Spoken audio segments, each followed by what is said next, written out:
সোমবার রাতে দক্ষিণ দিনাজপুরের গঙ্গারামপুর ব্লকের মহারাজপুরে বিভিন্ন দল ছেড়ে বিজেপিতে যোগদান করল 30টি পরিবার।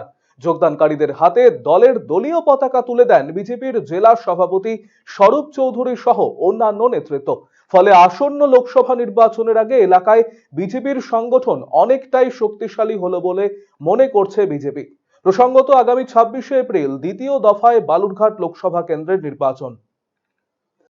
वंदे मातरम बीजेपी जिंदाबाद जिंदाबाद जिंदाबाद बीजेपी जिंदाबाद जिंदाबाद जिंदाबाद नरेंद्र मोदी जिंदाबाद जिंदाबाद जिंदाबाद नरेंद्र मोदी जिंदाबाद जिंदाबाद जिंदाबाद डॉक्टर सुगंध मुंडा जिंदाबाद जिंदाबाद जिंदाबाद सुगंध मुंडा जिंदाबाद जिंदाबाद जिंदाबाद शरद चंद्र जिंदाबाद जिंदाबाद जिंदाबाद দেখুন, আজকে গঙ্গারামপুর ব্লকের মহারাজপুরে একটি বুথে আমরা এখানে মিটিং এর জন্য এসেছিলাম।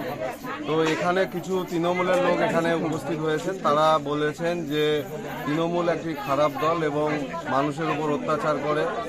আর তৃণমূল যখন ওনারা করতেন তখনও তৃণমূলের উপর অত্যাচার করে, এরা লুটের রাজনীতি করে। সেই জন্য তারা আজকে ভারতীয় জনতা পার্টিতে যোগদান করলেন। বিশেষ করে নরেন্দ্র মোদীজি এবং সুকান্ত মজুমদারের কাজের প্রেরণায় অনুপ্রাণিত হয়ে তারা আজকে 25টি পরিবার আজকে ভারতীয় জনতা পার্টিতে যোগদান করলেন।